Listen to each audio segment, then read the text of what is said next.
దేశంలో Meghalaya honeymoon case తర్వాత అంతగా పాపులర్ అయిన కేసు ఏదైనా ఉందా అంటే అది గద్వాల్కు చెందిన తేజేశ్వర్ హత్య కేసే. తెలుగు రాష్ట్రాల్లో ఇది సంచలనం సృష్టించింది. గద్వాల్కు చెందిన ఓ ప్రైవేట్ సర్వేయర్ తేజేశ్వర్ హత్య కేసును విచారణ చేసే కొద్దీ ఇందులో కొత్త కోణాలు వెలుగులోకి వస్తున్నాయి. ప్రధాన నిందితులైన తిరుమలరావు, ఐశ్వర్యలను 3 రోజులు కస్టడీలోకి తీసుకుని నిర్వహించిన విచారణలో మరికొన్ని ట్విస్టులు బయటపడ్డాయి.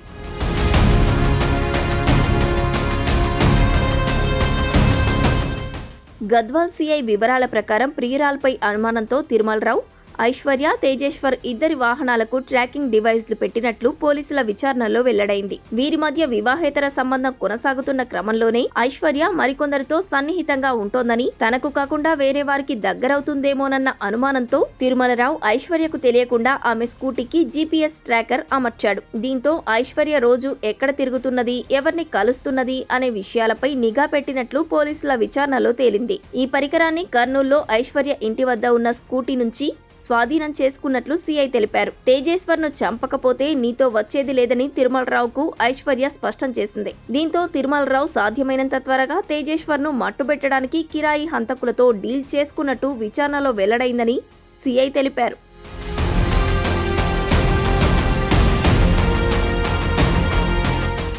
అంతేకాక ఐశ్వర్యకు తేజేశ్వర్ను పెళ్లి చేసుకోవడం ఇష్టం లేక జనవరి నెలలో వారిద్దరికీ ఎంగేజ్మెంట్ అయిన తర్వాత కర్నూలులోని ఆమె ఇంటి నుంచి ప్రియుడు తిరుమలరావు వద్దకు వెళ్లిపోయింది. ఈ నేపథ్యంలో ఐశ్వర్య సోదరుడు చెల్లెలు కనిపించడం లేదని కర్నూలులోని స్థానిక పోలీస్ స్టేషన్లో ఫిర్యాదు చేయగా పోలీసులు అదృశ్యం కేసు నమోదు చేశారు. ఈ క్రమంలోనే తిరుమలరావు ఐశ్వర్యను బెంగళూరులోని ఓ వసతి గృహంలో ఉంటూ చదువుకుంటున్న తన చెల్లెలి వద్దకు పంపించాడు. కొద్ది రోజులు అక్కడే ఉండమని, ఆ తర్వాత ఇద్దరం కలిసి ఎక్కడికైనా వెళ్లిపోదామని ఐశ్వర్యకు చెప్పాడు. ఈ విషయం తిరుమలరావు కుటుంబీకులకు తెలియడంతో వసతి గృహం నుంచి ఐశ్వర్యను తీసుకొచ్చి ఆమె ఇంటి వద్ద వదిలిపెట్టినట్లు విచారణలో తేలిందని సీఐ వివరించారు.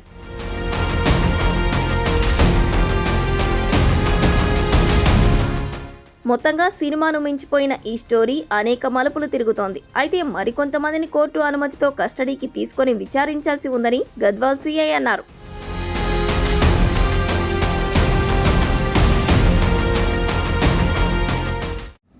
నవవరుడు తేజేశ్వర్ యొక్క హత్య కేసు ఇన్వెస్టిగేషన్లో భాగంగా మేము ఈ కేసులో నిందితులైనటువంటి మొదటి ముద్ద అయినటువంటి తిరుమలరావును మరియు రెండవ ముద్ద అయినటువంటి తేజేశ్వర్ యొక్క భార్య అయిన ఐశ్వర్యను కోర్టు వారి అనుమతితో కస్టడీలో తీసుకోవడం జరిగింది. ఇన్వెస్టిగేషన్ విచారణలో భాగంగా మేము రిమాండ్ చేసే టైంలో తేజేశ్వర్ మరియు ఇతనితోటి ఐశ్వర్యతోటి ఇద్దరితోటి తిరుమలరావు ఐశ్వర్యతోటి ఇద్దరితోటి సరిగా సాయం జరుపునందున మేము కోర్టు వాళ్ళని రిక్వెస్ట్ చేయడం జరిగింది.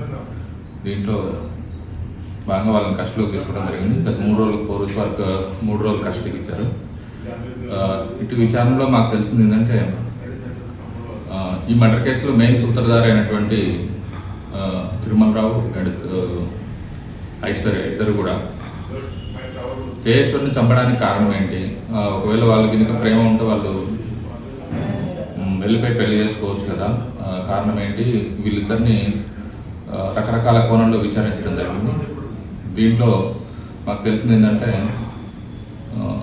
ఐశ్వర్య ఎవరైతే తేజేశ్వర్ భార్య ఉన్నదో అతన్ని పెళ్లి చేసుకున్న తర్వాత అతని మీద ఒక రకమైన జెల్సీ ఏర్పాటు చేసుకొని వీడు నన్ను పెళ్లి చేసుకున్నాడు, నాకు ఇష్టం లేకుండా పెళ్లి చేసుకున్నాడు అనే ఒక కోపంతో వీడిని ఎట్లయినా చంపేయాలి అనే ఉద్దేశంతో ఐశ్వర్య తిరుమలరావుని ఇతను లేకుంటేనే నేను నీతో ఉంటా, నీతో వస్తా, ఇతను 2 రోజులు నీతో రాను, నీతో మాట్లాడను అనే ఒక గట్టి వాయిస్ తేజేశ్వరికి చెప్పడం జరిగింది. నువ్వేం చేసావు నాకు తెలియదు, తేజేశ్వర్ ఉన్నంత వరకు నీతో నేను రాలేను, నాకు రాలేని సమస్య లేదు, రాను అని చెప్పింది.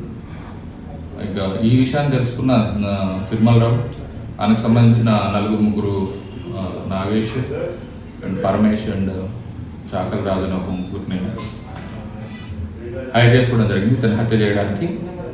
ఈ భాగంలోనే అతను వాళ్ళతోటి మేము చంపుతామని వాళ్ళు ఎప్పుడైతే చెప్పిన తర్వాత ఇతను బీటెక్ స్టూడెంట్ కాబట్టి రకరకాల కోణంలో మర్డర్ కేసుని, ఈ హత్యని యాక్సిడెంట్ అని ఎట్లా క్రియేట్ చేయాలని ఒక విధంగా చేసిన తర్వాత మేము ఎక్కడికి పారిపోతే పోలీసు వాళ్ళకి దొరకకుండా ఒక విధంగా రకరకాల డార్క్ నెట్లు సెట్ చేయడం జరిగింది.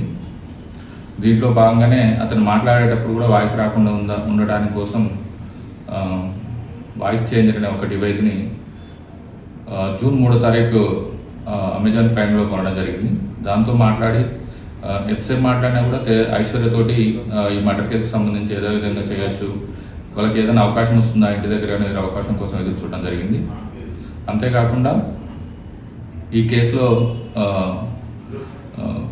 తేజేశ్వర్ ఒక బైక్కి అతని కదలికలు మాకు యాక్చువల్లీ ఈ మర్డర్ కేసు ఏదైతే ప్లాన్ చేసిండో నాగేష్ అండ్ మిగతా నిందితులు వాళ్ళు చెప్పిన ప్రకారం మాకు తేజేశ్వర్ని చెప్పుదామంటే అతను ఎక్కడుండో తెలుసలేదు అని చెప్తే, సరే నేను ఒక